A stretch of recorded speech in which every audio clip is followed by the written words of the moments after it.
Bismillahirrahmanirrahim. Assalamualaikum warahmatullahi wabarakatuh.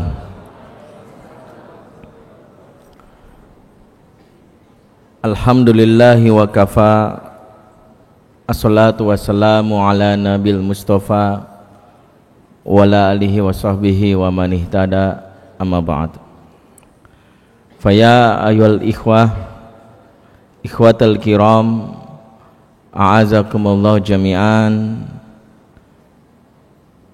Bapak-bapak, ibu-ibu, saudara-saudariku, teman-teman semua yang dimuliakan Allah Subhanahu wa taala. Alhamdulillah, di malam hari ini, di akhir pekan, di pekan pertama, kita bisa berkumpul dalam kajian Paris,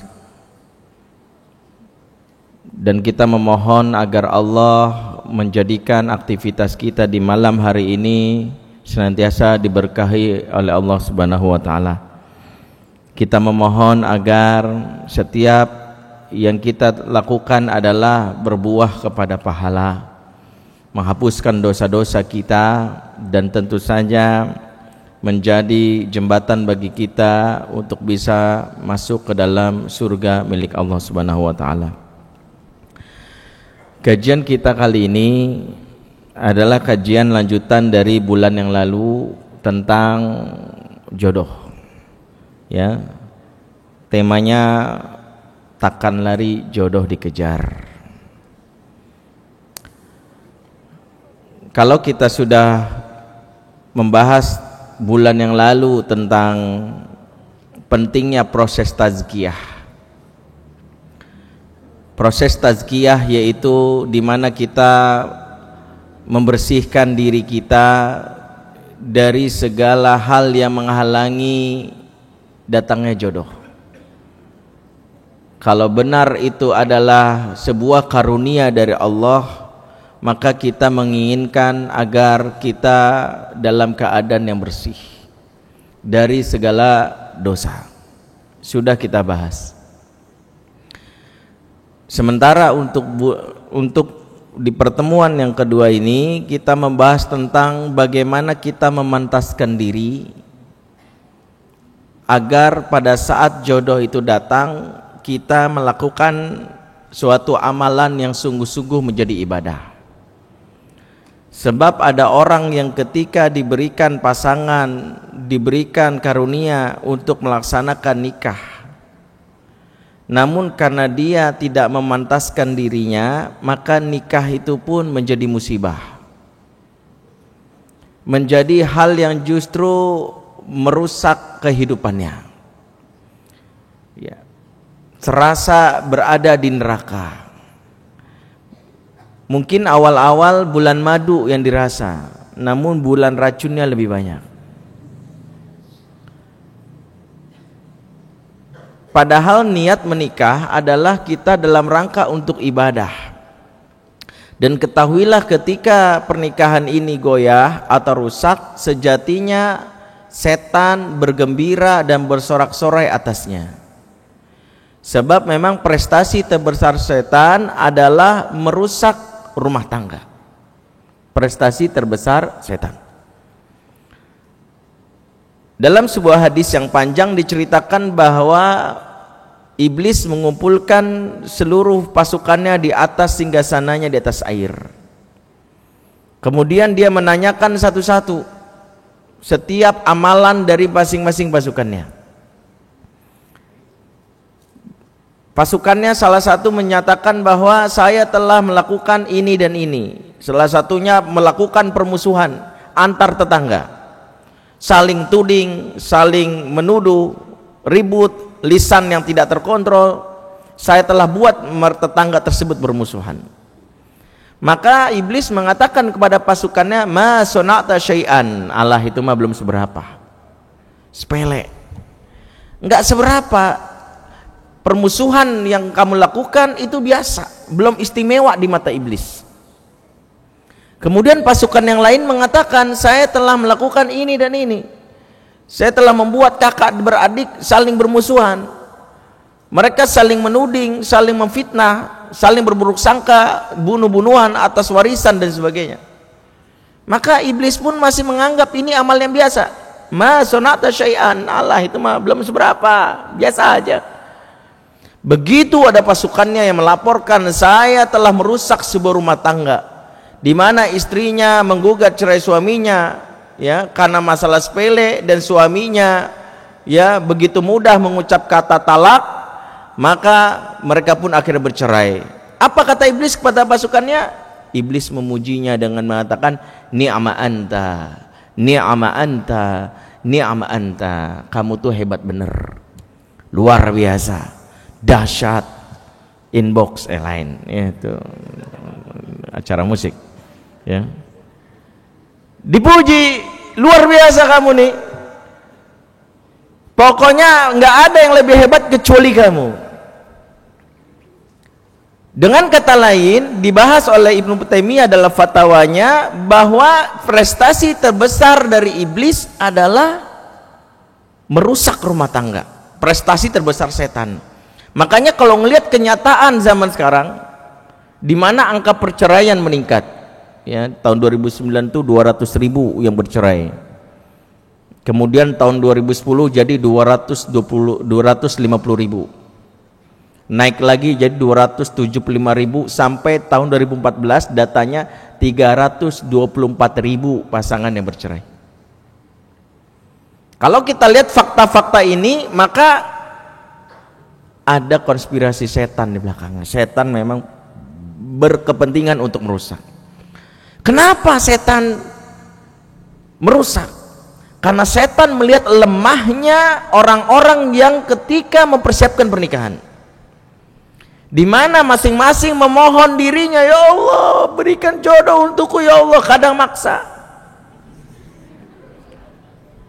Kalau engkau nggak berikan kepada aku, tega banget ya Allah, begitu, maksa.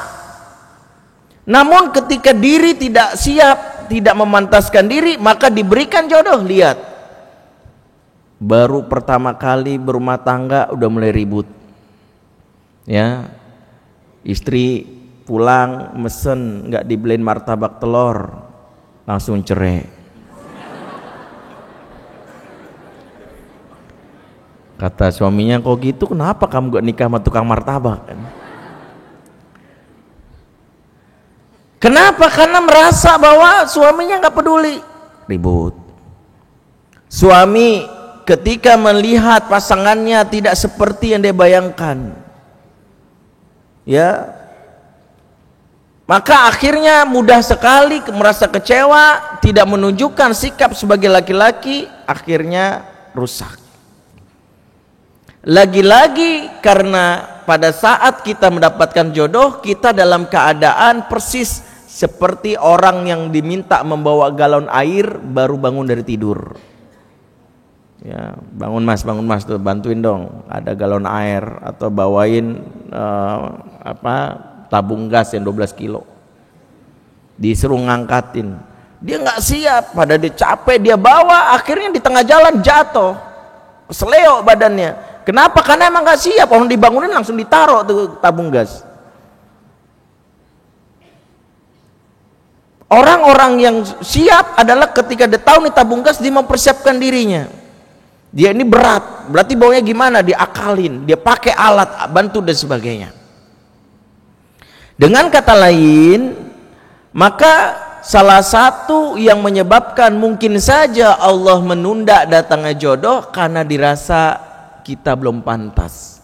Sebab seandainya diberikan saat ini, kerusakan yang terjadi, ada pihak yang tersakiti, baik itu pasangan atau bisa juga anak.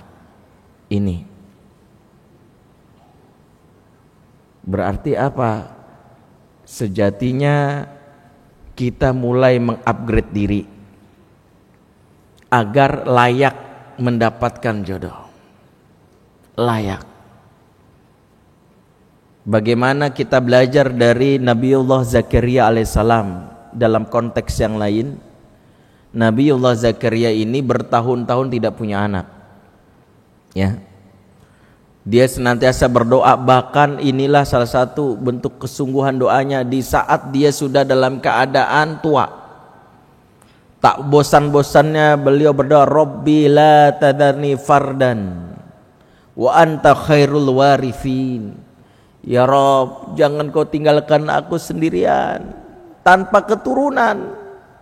Sesungguhnya engkau sebaik-baik pewaris.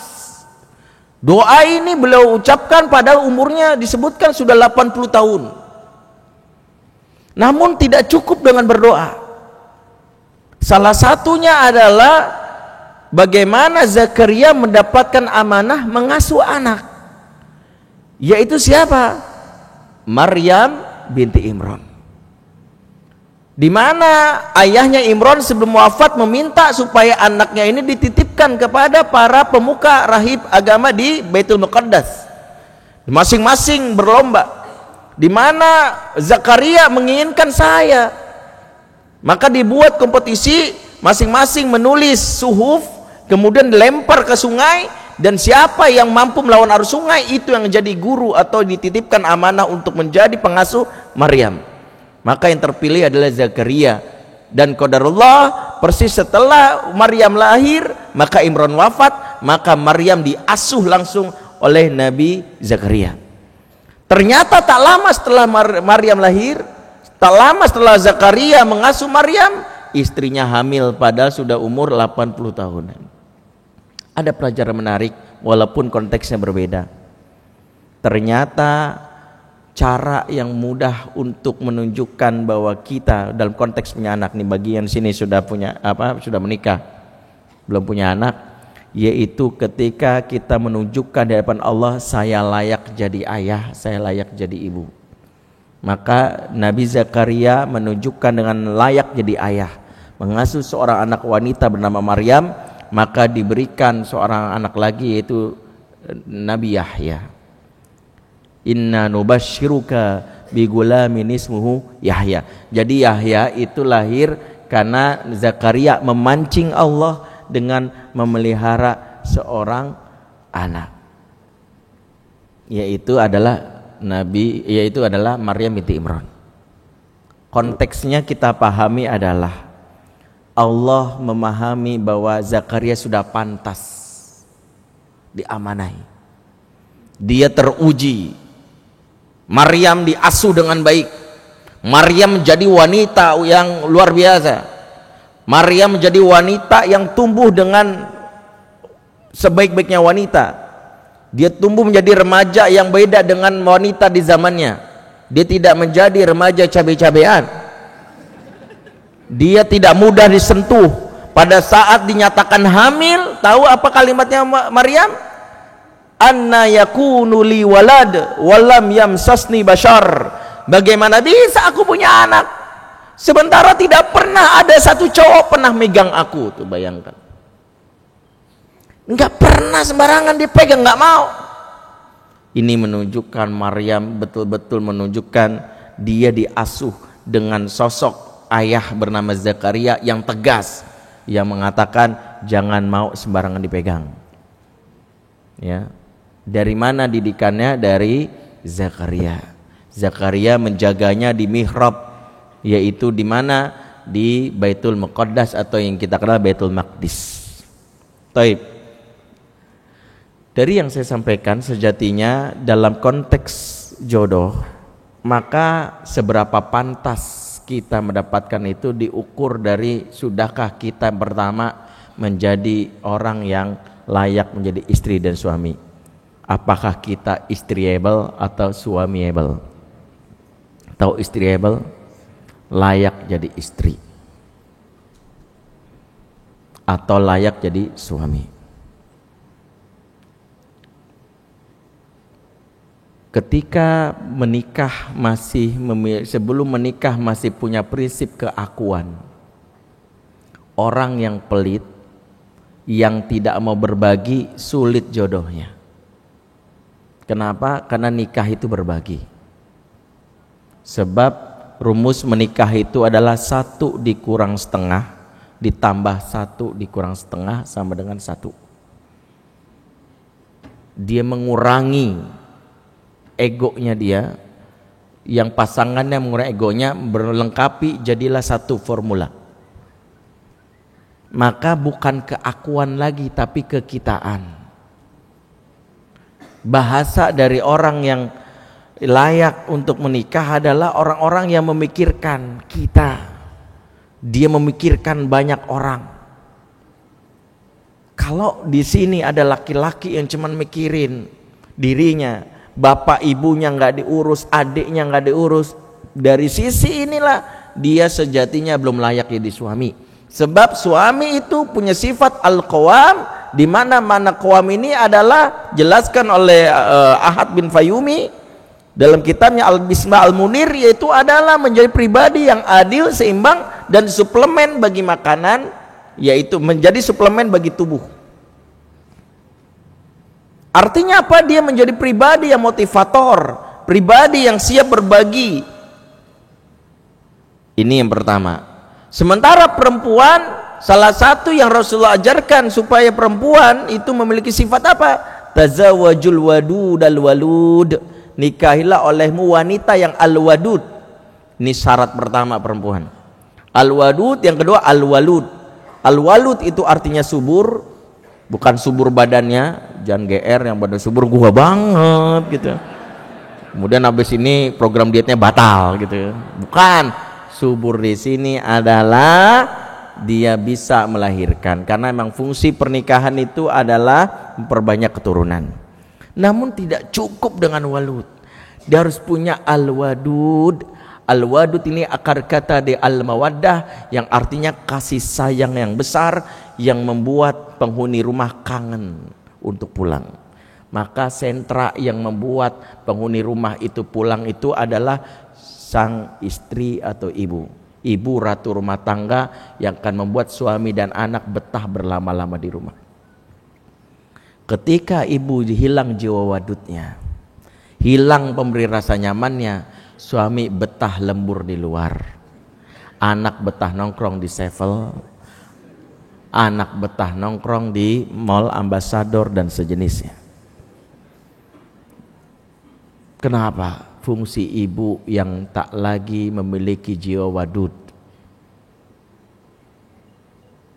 Kita lihat sekarang ini fenomena anak-anak yang mengalami mother's distress, atau bahasa keren mereka, mommy is enemy.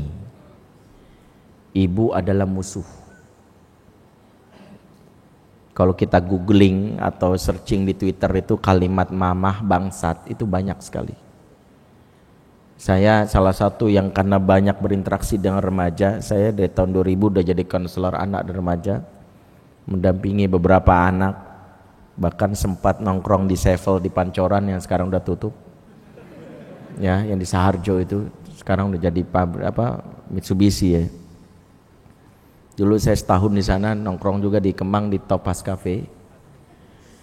Dulu saya gabung klub sepeda namanya Fiksi. Sepeda fiksi goes, biasanya dari jam 11 malam Jumat goes sepeda dari Saharjo sampai Roti Bakar Edi Blok M jam 5 pagi. Itu sekedar nongkrong sama mereka saja. Satu yang kita tandai, anak-anak ini bukan anak yang rumahnya sempit, rumahnya luas, gede, orang tuanya orang kaya, ya, rumahnya lengkap fasilitasnya. Home theater, kolam renang, musik semua ada. Kamarnya ber AC. Tapi enggak membuat mereka pulang. Sebab ada satu ratu yang namanya ibu, sebagai seorang istri, sebagai seorang ibu, yang hilang fungsi nyamannya, sehingga membuat mereka betah lama di luar. Waktu saya nongkrong di Time Zone, ya, anak tongkrongan ya, saya tahu antum nongkrongnya di WC masjid. Jadi di Margo City itu ada Time Zone yang buka kalau malam minggu, sama sih banyak juga sampai jam 12. Di Time Zone itu ada permainan yang lagi ngehits namanya Mai Mai. Ada yang tahu Mai Mai? Nggak gaul. Maimai itu sejenis permainan touchscreen, menyentuh layar, memainkan beat musik. Ya, pakai glove, sarung tangan, biar nggak kapalan. Ya, mereka biasanya cepat gitu ya. Saya awalnya tertarik kenapa sih mereka tuh berkerumun gitu di sebuah time zone di Margo City Depok itu. Saya penasaran aja. Saya liatin gitu. Saya ngelihat dalam pengertian pengen tahu bekerjakan. Tiba-tiba ada yang ngelihat itu, Om, gabung aja. Boleh gitu. Ya terus mau diajarin Om, boleh saya ikut, nggak bisa. Ngobrol lah dengan anak ini, tapi yang membuat saya istimewa itu ada seorang anak wanita ya kebetulan non muslim yang ngobrol sama saya ini. Ya, dia juara main tingkat nasional karena ada kompetisinya. Nah, ini dia punya cewek yang kebetulan setia sekali. Ya. Dari jam 2 sehingga saya nongkrong dari jam 2 siang itu dia nggak pernah lepas ya. Cewek ini dandannya Harajuku. Ya, ala Jepang itu yang rambutnya poni lagi apa yang dibikin pendek nih rambut sini, terus pakai baju rok ini gitu. Saya juga ngelihat dia setia sekali. Kalau cowoknya lagi kompetisi gitu ya, dia keluar keringat dielapin, bikin yang lain. Allah, gue yang ngelapin pakai lapel bekas sampo gitu dilap gitu ya.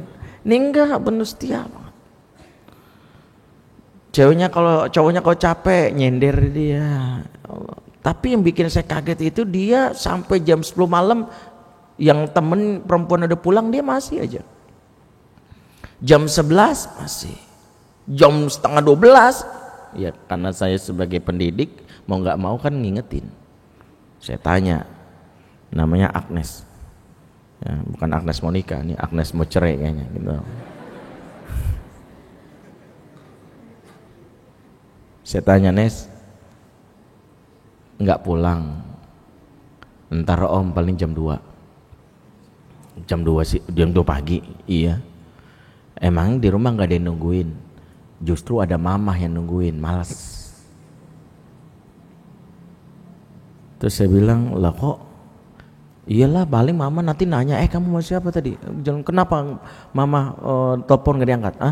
Terus mama WhatsApp cuma di read doang, sakit tahu kan gitu ya. Nggak dibalas gitu ya. Itu begitu. Malas aku Lah nanti kalau mama mau tidur siapa yang nanti buka pintu? Tenang Om, kunci di rumah sudah aku duplikasiin. Kunci di rumahnya yang besar duplikasiin. Saya memantau ini sampai saya berani mengambil kesimpulan fenomena ini karena para akhwat ini kehilangan fungsi dasar yang Rasulullah katakan. Suami malas pulang, betah lembur, betah kalau ditugasin keluar kota, traveling tuh nyaman sekali, lupa kalau dia sudah berumah tangga.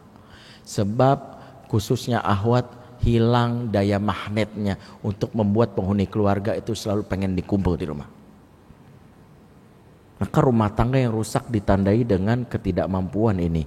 Suami hilang fungsi qawam karena tidak dipersiapkan saat dia belum berumah tangga, dan wanita kehilangan fungsi al-wadud, jiwa memberi rasa nyaman.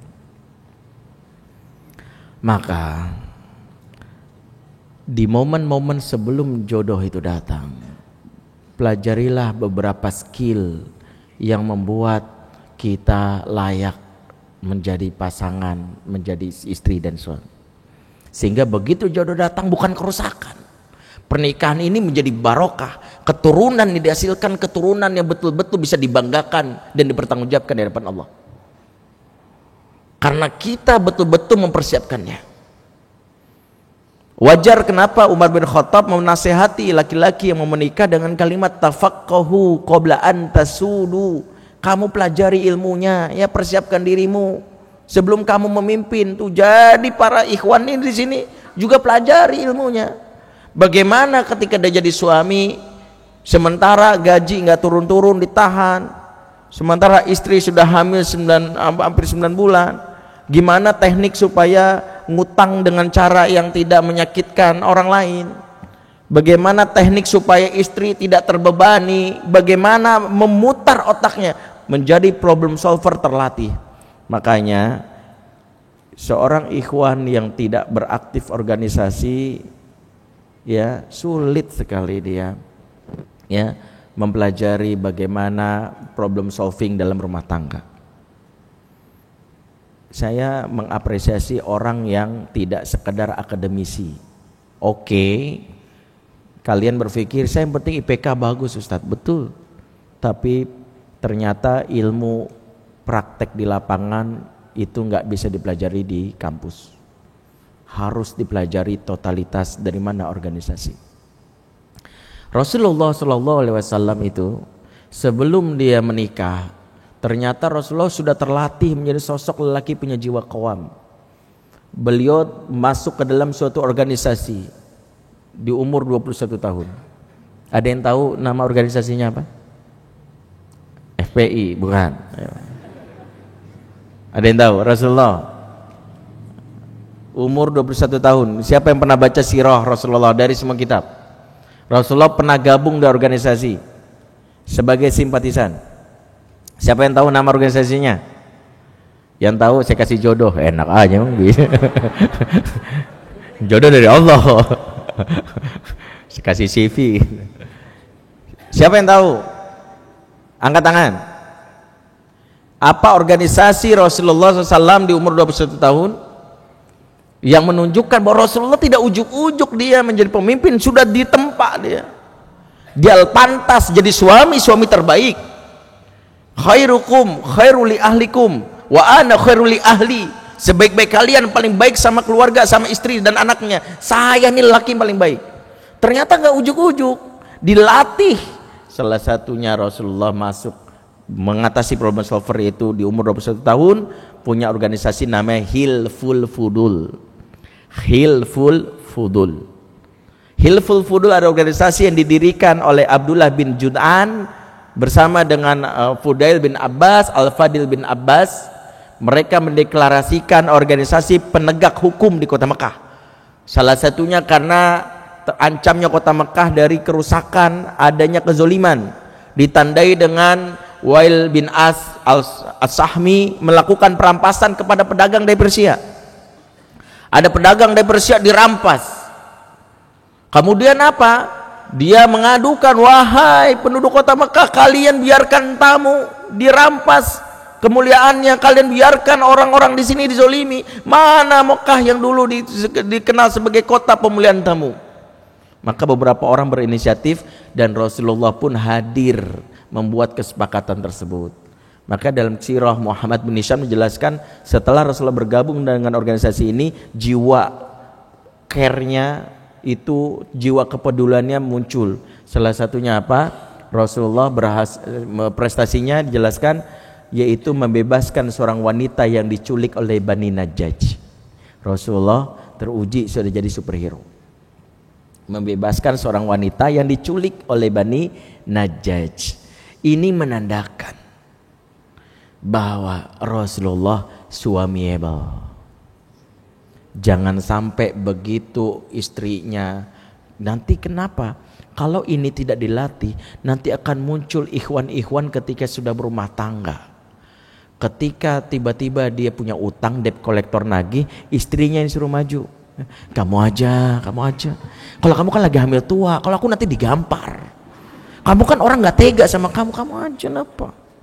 Maka ini yang membuat rumah tangga rusak. Saya istri mengatakan, kok aku jadi tumbalnya? Kenapa aku orang hamil di ini aku suruh minjem? Aku sudah berat bebannya, punya anak dalam kandungan, capek, lelah, kok aku juga mikirin? Sampai dikasih wanti-wanti, makanya lahirnya jam sesar. Lah emang bisa request gitu? Nggak bisa. Si istri menurut dokter sesar, si suami pusing sambil mikirin, itu salah kamu, aku punya budget cuma 500.000, cari itu sisanya. Suami seperti ini tidak terlatih di masa selajangnya, maka nikah jodoh ketemu tapi rusak. Inilah yang membuat setan bergembira. Yes, rusak juga tuh rumah tangga. Maka saya ingin katakan, antum yang belum menikah, para ikhwan, latih diri, jadilah problem solver, latih jiwa qawam. Salah satunya adalah terbiasa untuk tidak berada dalam rumah. punya jiwa traveling. Melatih qawam itu salah satunya sering safar, traveling. Kenapa Islam turun di bangsa Arab, suku Quraisy? Ada yang tahu? Sudah pernah saya jelaskan. Salah satunya karena suku Quraisy punya kebiasaan jalan-jalan. Li'ila fi Quraisyin ila fihim rihlata syita'i wasaif. Disebabkan habit, tradisi, kebiasaan suku Quraisy. Apa kebiasaan suku Quraisy? Suka rihlah, jalan-jalan, baik di musim dingin maupun musim panas. Ini enggak musiman, pokoknya setiap musim jalan. Sehingga amanah Islam itu kan diamanahkan, dipilih, kata dalam sebuah hadis, Allah memilih dari setiap suku di dunia ini mana yang terbaik. Ternyata suku Quraisy. Di antara semua suku, mungkin Allah pastinya sudah melihat suku Indonesia, ada Jawa, Minang, Bugis, semuanya. Di Arab ternyata ada suku Quraisy. Lebih pilih suku Quraisy karena suku Quraisy suka jalan-jalan. Ikhwannya laki-laki suka jalan-jalan. Bayangkan Rasulullah 8 tahun sudah bawa dagangnya itu jalan, bukan buka lapak di pinggir jalan. Ya 1.300 itu kan. Di jalan, dibawa itu barang dagangan dari mana? Dari kota Mekah ke Syam, wilayah Syria, jalan umur 8 tahun. Jalan. Terlatih. Karena laki-laki punya software, yaitu di otaknya itu kemampuan menghafal teritori. Kecerdasan spasialnya tuh tinggi. Makanya laki-laki yang memang punya jiwa qawam, dia mampu mengetahui. Ya ini nih, kalau tembusannya dari misalnya Menteng tembusnya ke sini ke Jalan Sudirman, dia tahu karena memang kepalanya itu. Beda dengan wanita yang secara biologis Allah takdirkan kecerdasan spasialnya rendah. Makanya wajar wanita tuh nyasar terus tuh belajar. Berkali-kali dikasih tahu dari Rizka lewat ke blok, masih nyasar juga. Ya Allah, karena Allah takdirkan.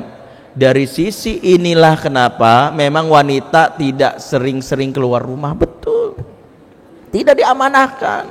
Laki-laki harus sering keluar rumah, laki-laki harus luar dunia, laki-laki turun di luar. Islam turun di suku Quraisy melatih laki-lakinya.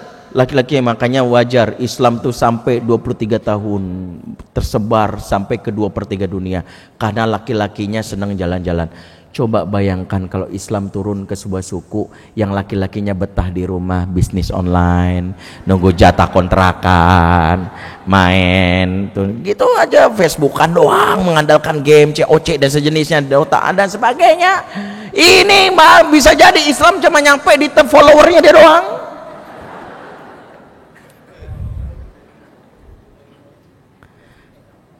Maka ikhwan, wahai ikhwan yang belum nikah, latihlah diri antum sebagai lelaki yang punya qawam dengan traveling. Jangan sampai ya rumahnya di Menteng, udah umur 25 tahun, sekalinya ke kampung rambutan mabok. Ini Indonesia bukan ya? Ma ini Indonesia bukan, Elana gitu. Mabok baru sampai kampung rambutan. Ikhwan, yawan ya, makanya ikhwan nih punya program traveling wajib. Saya sih pengen Rizka itu khusus tuh bikin backpacker, khusus ikhwannya. Berani. Anak saya kemarin ya kelas 1 SMA backpacker sendirian ke Singapura.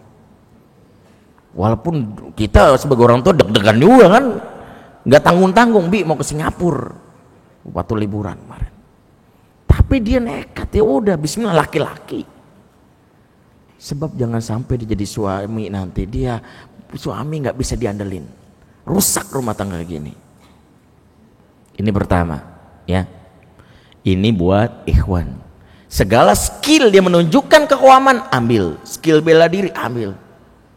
Skill bela diri, ada Iwan skill bela dirinya apa? Di pojok, maaf om, damai.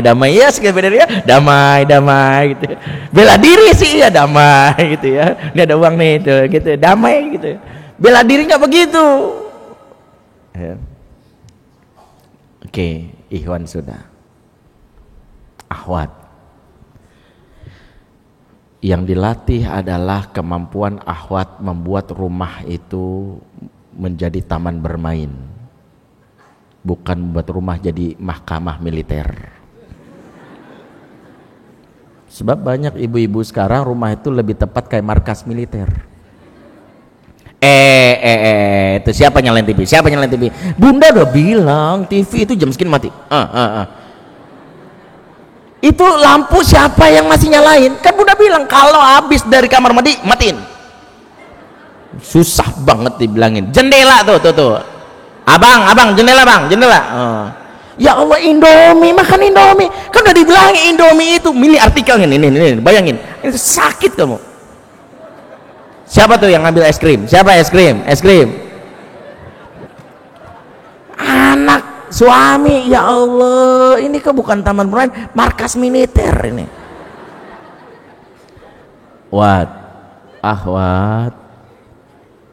Ahwat, ketika sudah banyak bawel di urusan aturan, tidak asik lagi jadi istri dan ibu. Tidak asik. Bawellah dalam urusan berkaitan dengan kepedulian. Tapi kalau yang urusannya aturan, ini aturan pelan enggak, itu urusan suami. Akhwat tuh lebih banyak dalam urusan yang membuat orang nyaman. Khadijah ketika jadi istri, dia tahu bahwa suaminya butuh untuk dipeluk, maka dia standby, dia berada di dalam rumahnya. Begitu suaminya pulang, dia kedinginan. Zamiluni, selimuti aku. Dia siap, mana sayang? Kalau sekarang ahwat suaminya pulang, selimuti aku. Oh nggak ada, belum pulang ya, masih di busway. Ada pembantu selimuti aku. Elah.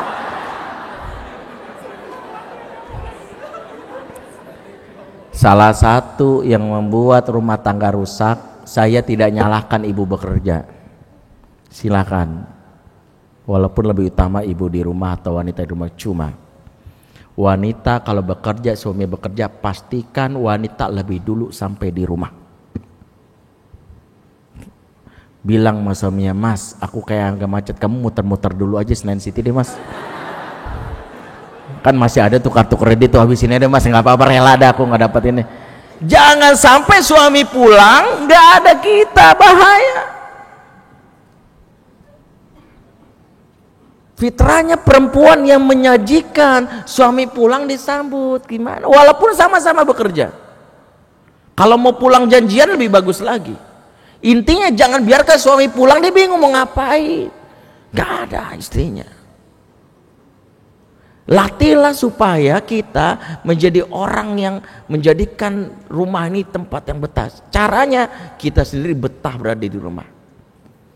Makanya kalau ahwat jarang di rumah, ya sulit membangun rumah tangga. Kalau dia sering di mall, membangun mall tangga.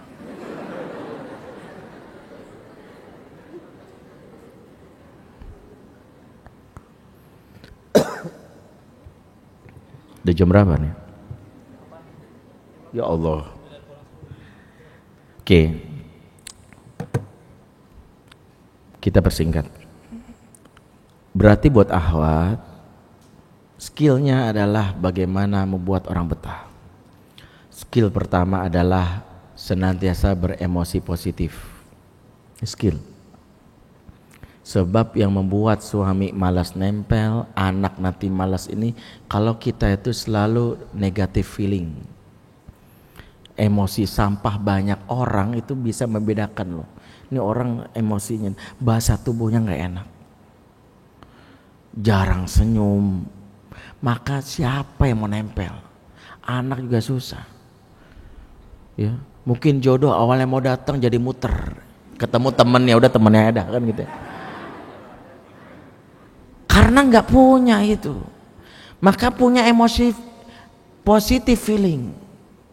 Di mana nanti saat dia menjadi istri, tugas dia adalah menyebarkan emosi itu, memeluk suami dalam emosi, menularkan. Suami yang lelah capek dipeluk enak, anak ditimang itu nyaman. Jangan sampai anak ditimang kapok, belum 1 tahun udah minta turun. Kamu minta turun, bisa ditimang kamu tuh nenenmu. kayak bapakmu susah bang dibilang ini, ya Allah. Coba kalau ahwat ini namanya Allah, enak. Emosi. Maka salah satu keterampilan dasar perempuan adalah kontrol dalam emosi. Emosi positif, belajar. Khususnya tahu bagaimana memanage emosi saat marah. Tidak menyimpan marah berlama-lama, karena kalau diem itu bikin gak enak. Suami didiemin gak enak. Ya, kacang itu gurih tapi dikacangin perih.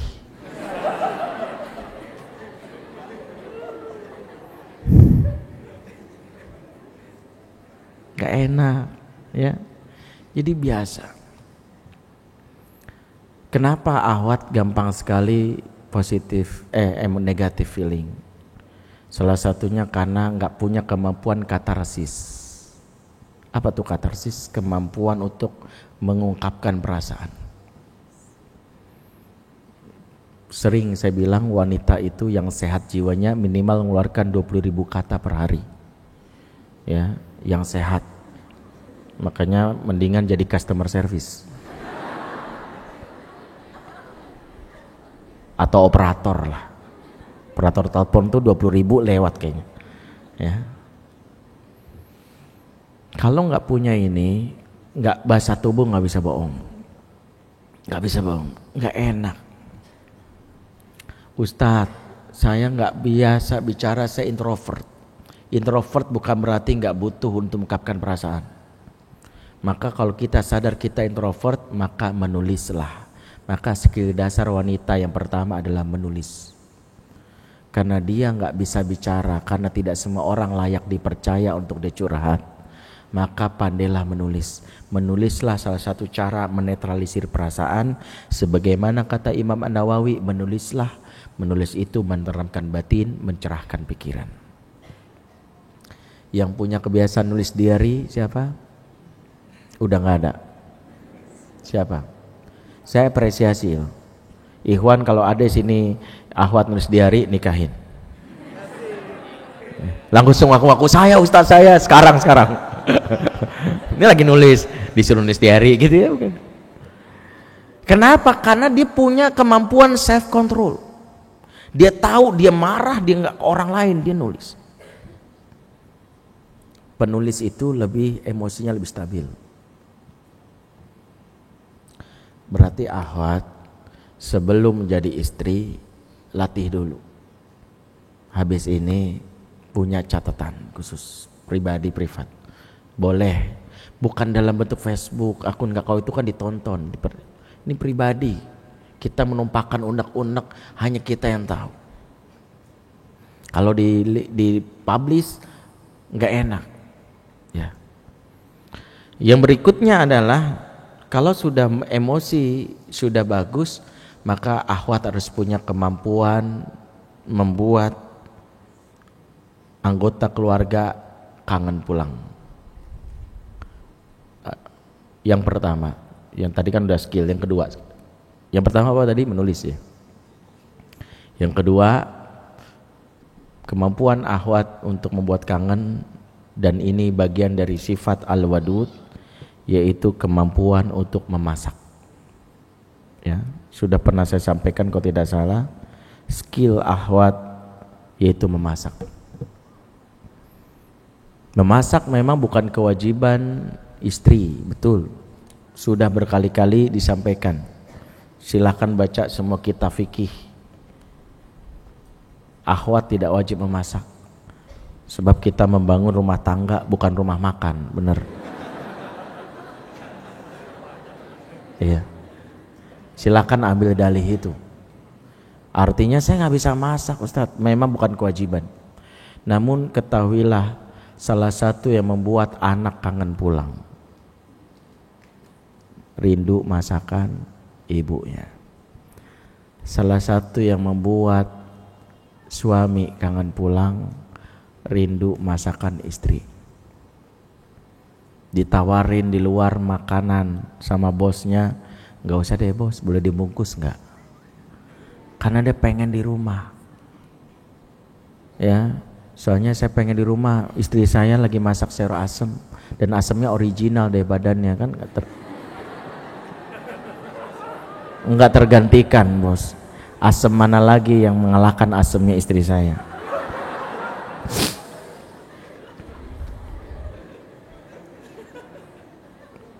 Sayur asemnya ngangenin. Ini hanya dimiliki oleh akhwat yang benar-benar dari sekarang. Maka akhwat, jangan sepelekan kemampuan memasak. Jangan sampai masak air aja nanya bumbunya apa ya? Masak air. Hello. Masak air. Masak air angus kan nggak lucu.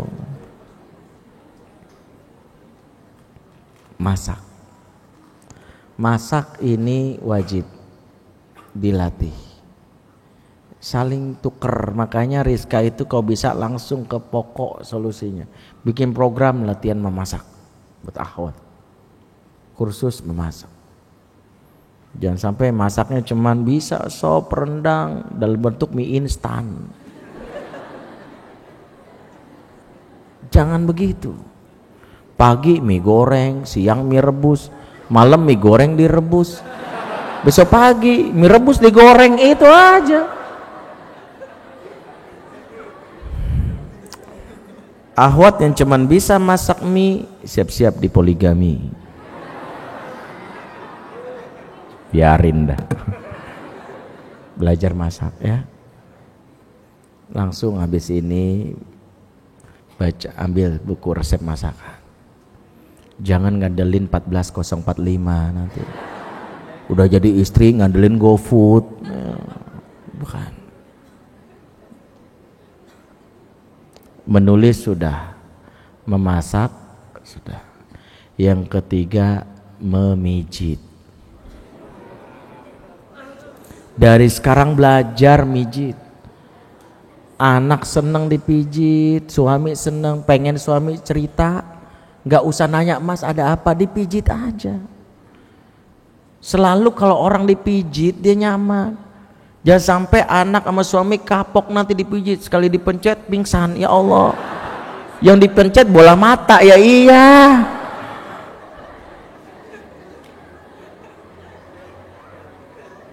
Akhwat harus bisa memijit, bukan berarti siap-siap kalau suami sakit jadi tukang pijat refleksi, bukan. Memijit adalah membuat kita mampu memeluk khususnya anak dengan cara yang elegan. Ingat, nanti kalau punya anak ABG dia nggak mudah dipeluk begini, apa sih bunda? Dia akan mau disentuh kalau konteksnya memijit. Dipijit, enak bun habis futsal nih, nanti enak. Dan ketika orang sudah dipijit, di bagian perutnya disentuh, bagian punggungnya disentuh, telapak tangannya dipegang, menurut para pakar, orang yang disentuh 3 area ini cenderung lancar bercerita. Makanya kalau pengen suami cerita, dari pijitan dulu. Makanya jangan sepelekan profesi tukang pijit. Sejatinya tukang pijit itu konselor. Di kampung saya tuh tukang pijit tahu aib semua tetangga, tahu nggak? Bener. Itu dari mijit doang. Pijit. Kenapa biru-biru nih bu? Iya suami saya mikulah cerita.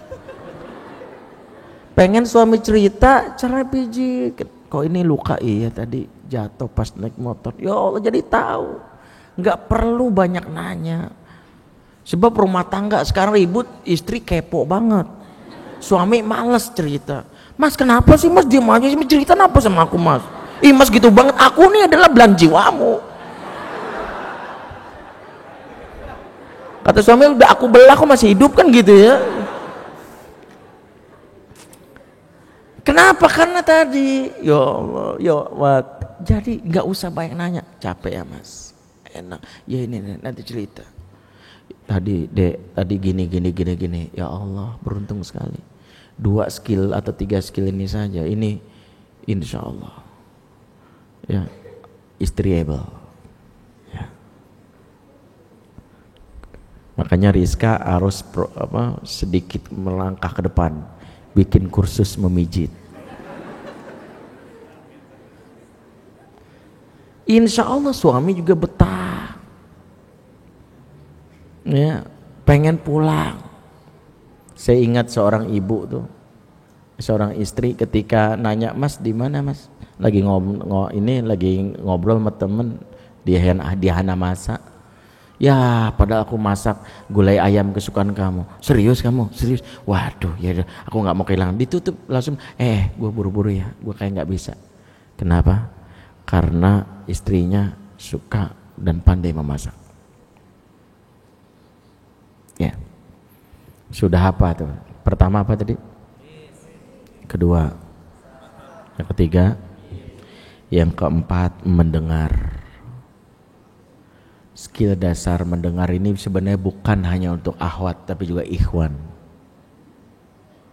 Sebab salah satu seni dalam rumah tangga kemampuan mendengar, menyimak pembicaraan. Sebab rumah tangga yang tidak mau mendengar ini rumah tangga kuburan.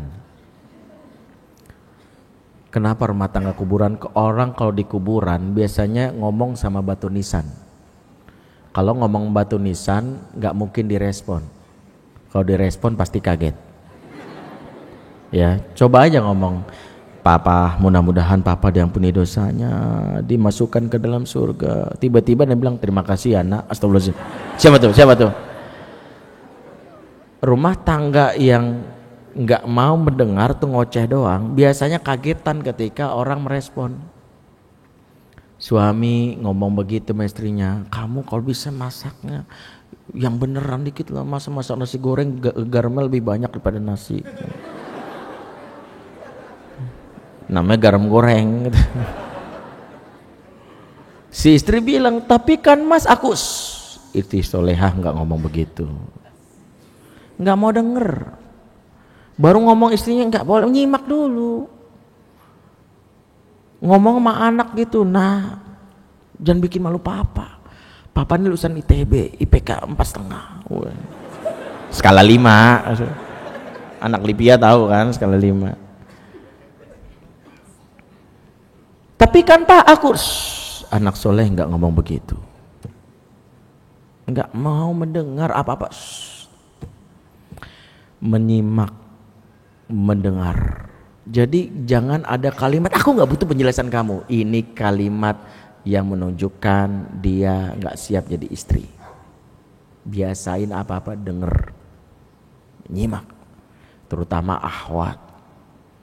Kalau bicara nggak usah diajarin kan tadi, karena pasti bicara akhwat banyak kan gitu ya. Bahkan wanita kalau bicaranya sedikit justru tandanya sakit, ya. Udah makan belum? Udah. Makan apa? Ayam. Ayam apa? Goreng. Beli di mana? KFC nanya mulu sih. Wah, itu. Tadi lagi sakit itu. Ahwat kalau ditanya 1 jawabannya 1000, tanda lagi happy. Udah makan belum? Udah. Tadi kan aku mau beli ayam goreng, di tengah jalan ketemu Bu Juju. Bu Juju nawarin Pak batu akik bacan harga 100.000 dapat 5. Woi. Aku main aja ke rumahnya. Ternyata suaminya arsitek juga Pak. Selain arsitek dia juga agen asuransi loh Pak. Pak kita masuk asuransinya ya Pak. Tuh bayangin, dari ayam goreng ujung-ujungnya mana? Asuransi. Itu tanda akhwat lagi happy ya. Kalau bicara nggak usah diajarin, yang dilatih akhwat itu adalah mendengar. Sebab begitu banyak akhwat nanti punya suami terlalu cepat nasihat. Suami itu butuhnya disimak dulu. Oh gitu ya Mas, jangan apa-apa suami cerita. Dek, masa tadi dek bos bilang begini, karena akhwat kan biasa rajin ngaji, keluar ayat kalau Allah Ta'ala fi kitabil karim, auzubillahi minasyaitonir rajim, innallaha ma'as sabirin, sadaqallahu azim. Udah suami itu kan aku diruqyah males ngebul asap keluar. Bukan berarti nggak boleh, ayat itu bukan berarti kita anggap salah, tidak. Ibnul Mubarak bilang keluarkan ayat itu saat yang tepat. Kalau nggak tepat jadi masalah. Sama kayak zikir tuh kalau nggak tepat bisa malah jadi perkara loh. Coba aja ngelihat suami istighfar astagfirullahaladzim, astagfirullahaladzim, astagfirullahaladzim, astagfirullahaladzim. Tetangga lewat, alhamdulillah, subhanallah, subhanallah, subhanallah, subhanallah. Zikirnya salah nggak? Kagak. Yang salah apa? Salah menempati konteksnya. Kenapa suami lewat istighfar, tetangga lewat subhanallah, masya Allah, masya Allah. Ini kan jadi berantem. Nggak salah zikirnya kan? Gitu juga. Nasihat tuh nggak salah kok. Nasihat nggak salah, tapi tahu kapan menyimak. Oh, makanya salah satu teknik yang dilatih akhwat nih, termasuk ikhwan, teknik cicek. Kalau ada yang ngomong, ya Allah, gitu, kalau kita nggak lakukan ini, maka pasangan ngomong sama cicek beneran. Petaka rumah tangga ketika pasangan mencari pihak lain untuk dengerin tangisannya, untuk dia bisa bersandar kepada yang lain, inilah yang membuat rumah tangga rusak. Maka biasakan untuk pihak pertama yang mendengar, menyimak tangis, pihak pertama yang menyeka air mata, pihak pertama yang menawarkan tisu, pihak pertama yang menawarkan dompet untuk belanja, itulah sejatinya yang siap-siap untuk berumah tangga. Saya pikir itu dulu kajian kita kali ini, memantaskan diri dari sekarang, sebab jodoh itu cerminan kita. Kalau kita nggak pantas dapat suami juga yang nggak pantas, maka rumah tangga kita rumah tangga yang tidak pantas, makanya berantakan. Bila taufiq wal hidayah, wassalamualaikum warahmatullahi wabarakatuh. Ya, telah kita dengarkan dan kita simak penjelasan dari Ustadz Bindri Jaisur Rahman. Insya Allah memberikan ilmu untuk kita dan berkah untuk kita semua. Amin amin ya rabbal alamin. Oke, untuk sesi selanjutnya mungkin kita akan buka dua pertanyaan dari sisi ikhwan dan sisi akhwatnya satu-satu. Ada yang mau bertanya atau masih kepo? Mungkin ada yang bertanya dari sisi ikhwan? Oh, nggak ada. Akhwat masih ada yang mau bertanya? Oke, mungkin ada bertanya satu. Oke. Karena yang ikhwan yang gak ada yang bertanya, mungkin dua akhwatnya. Oke, satu-satu, mungkin yang di tengah dulu, yang di depan ya, insyaallah.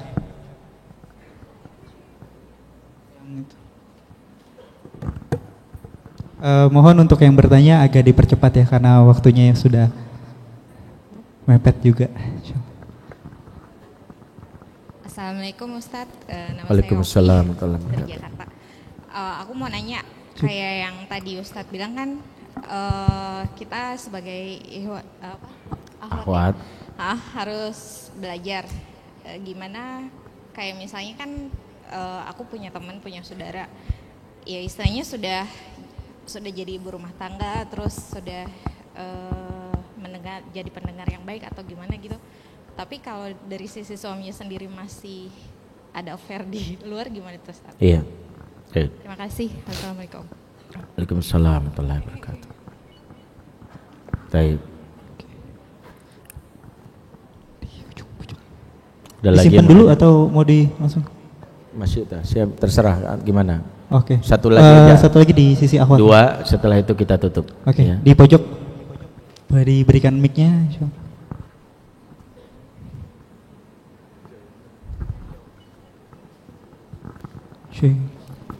Silakan. Gini Ustadz kan, misalkan kita tuh kan untuk mendapatkan jodoh biasanya pakai proses ta'aruf, hitbah, menikah dan walimah seperti biasa. Oke, misalkan kita 3 tahap itu seperti ta'aruf, hitbah dan menikah itu kita secara Islami. Bagaimana dengan walimah? Karena kebanyakan di Indonesia itu kan kita banyak budaya ya Ustadz ya. Nah budaya menikahnya pakai budaya adat ini, adat Jawa, Betawi segala macam. Nah seperti apa sih proses walimah yang dalam Islam? Gimana sih? Baik, jazakumullah khairan katsir. Pertanyaannya, mudah-mudahan Allah memberikan kekuatan saya untuk bisa menjawab terkait dengan rumah tangga yang ternyata istri sudah menjalani kewajibannya, tugasnya, fungsi-fungsinya, ya, namun ternyata suami justru selingkuh. Pertama yang harus dievaluasi, bisa jadi rumah tangga di mana ada prahara perselingkuhan dicabut keberkahan di dalamnya. Keberkahan ini itulah yang menjaga ikatan batin antara pasangan. Bisa jadi suami memang bukan lelaki yang kuat pondasi imannya, sementara istrinya kuat spiritualitasnya, bisa jadi. Karena itu memang ketika berpisah karena pada pengkhianatan, memang mungkin ini cara Allah untuk memperbaiki dan menjadikan akhwat ini mendapat yang lebih baik kalau memang harus berpisah. Karena pengkhianatan dengan perselingkuhan sampai perzinahan itu dosa besar. Namun yang harus dievaluasi, lihat dulu pertama, apakah spiritualitasnya kuat di dalam rumah itu. Khususnya si istri. Saya selalu bilang, evaluasilah kebiasaan-kebiasaan yang ada dalam rumah. Jangan sampai punya kebiasaan buruk yang membuat dicabut keberkahan. Apa kebiasaan buruk? Pertama, tidak pernah tilawah Quran. Ya, setan masuk ke dalam rumah di mana di dalamnya tak dibacakan Quran, yang akan menghembuskan rasa was-was dan perselingkuhan. Alladzina yuwaswisu fi sudurin nas. Yang kedua, kebiasaan bangun kesiangan. Jangan pernah bangun siang apalagi tidur ba'da subuh. Selalu saya tekankan buat para akhwat, tidur ba'da subuh itu termasuk yang menjauhkan keberkahan hidup. Ya, jadi biasakan bangun pagi dan tak tidur lagi. Ya, wanita yang rajin bangun pagi ibarat bidadari. Kalau tidur lagi, bidadari gagal audisi. Jangan pernah tidur ba'da subuh. Yang ketiga adalah dengan zikir. Coba kalau ini sudah dilakukan, ternyata suami masih tetap selingkuh, bisa jadi ini cara Allah untuk mengatakan bahwa kamu tidak pantas karena kamu wanita baik, sementara suamimu mungkin laki yang buruk, tidak akan bertemu yang baik dengan yang buruk. At-thayyibat lit-thayyibin. Ini bisa jadi. Tapi harus dievaluasi, jangan langsung menuduh.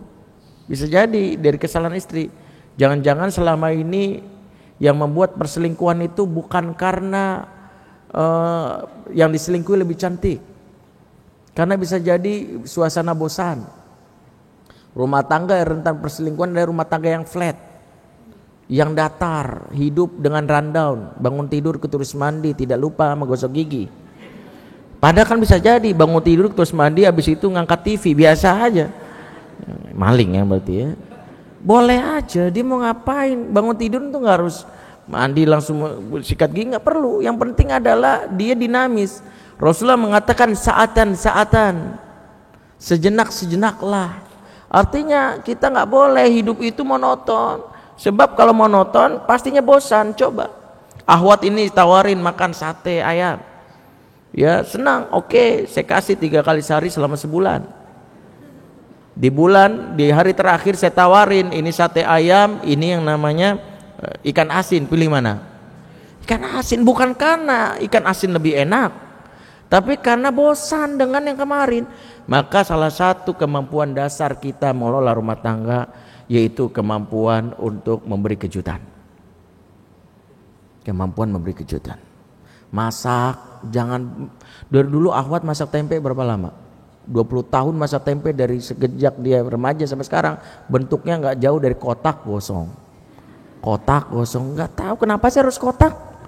Emang kalau misalnya bentuknya segitiga dicabut SOP masaknya sama cebondan? Kan enggak. Kenapa sih nggak variasi dikit bentuk segitiga, bikin nama suami? Ya, nama suaminya siapa? Misalnya Farhat, dibikin gunting tempenya pelan-pelan digoreng, dia ngelihat tempenya bentuk huruf dia. Rasa sih nggak akan berubah, tetap gitu aja. Tapi bentuk. Saya waktu pernikahan, ulang tahun pernikahan dengan istri, selama ini kan biasa kalau pernikahan kirim kejutan, ngirim SMS, ucapan puisi, itu udah biasa. Dia harus butuh yang lebih luar biasa. Maka waktu dia ulang tahun pernikahan, saya kasih kejutan, nulis I love you, udah susunan uang 100 ribuan di kamar. Begitu dia masuk kamar, ih Abi romantis banget. Itu. Lah iyalah saya bilang. Tapi kenapa namaku nggak ada? Dia bilang namanya panjang. Tapi uangnya lebih banyak lagi kan gitu. Oh, wanita tuh pintar ya. Wanita itu ahli sejarah dan ahli ekonomi ya. Kesimpulannya saatan. Jadi bilang coba sekali-sekali kamu berhias. Mungkin dalam banyak hal selama ini ya suami dapat ampasnya ke kondangan dandan. Giliran suami sisa nafas bau naga. Ya Allah, baju bolong-bolong. Ya untung di napak, kok enggak dianggap sundel bolong kan gitu. Ya, baik. Yang kedua, bagaimana dengan walimah yang sesuai adat selama tidak bertentangan syariat tidak ada masalah. Al-urf ya dalam kaidah fikih hukum itu nama adat itu menjadi hukum.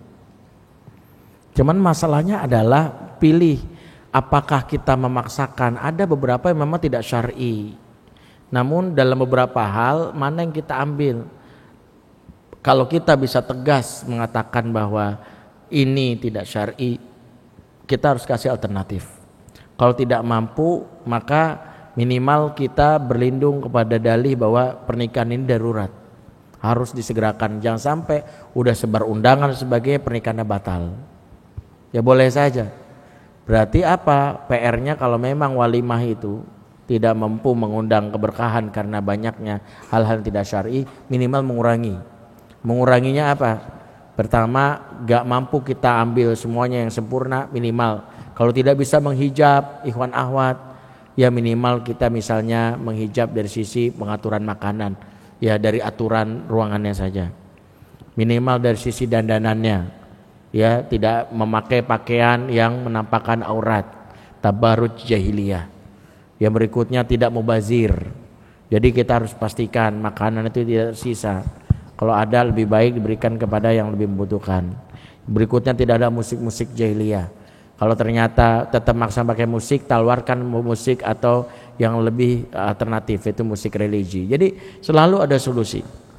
Ya, kalau ternyata nggak bisa sempurna, maka menikah itu memang kebutuhan yang harus disegerakan. Ya, memohon ampun kepada Allah. Setelah itu menjalani rumah tangga, mulai mengumpulkan puing-puing keberkahan yang mungkin saja rusak pada awal menjalani rumah tangga. Itu saja, saya pikir waktu sudah malam. Mohon maaf jika ada yang salah. Saya akhiri. Bulan depan mudah-mudahan kita bisa lanjutkan kajian tentang seri jodoh ini dalam yang lebih mungkin melangkah ke bab berikutnya. Ya, bila taufiq wal hidayah. Wassalamualaikum warahmatullahi wabarakatuh.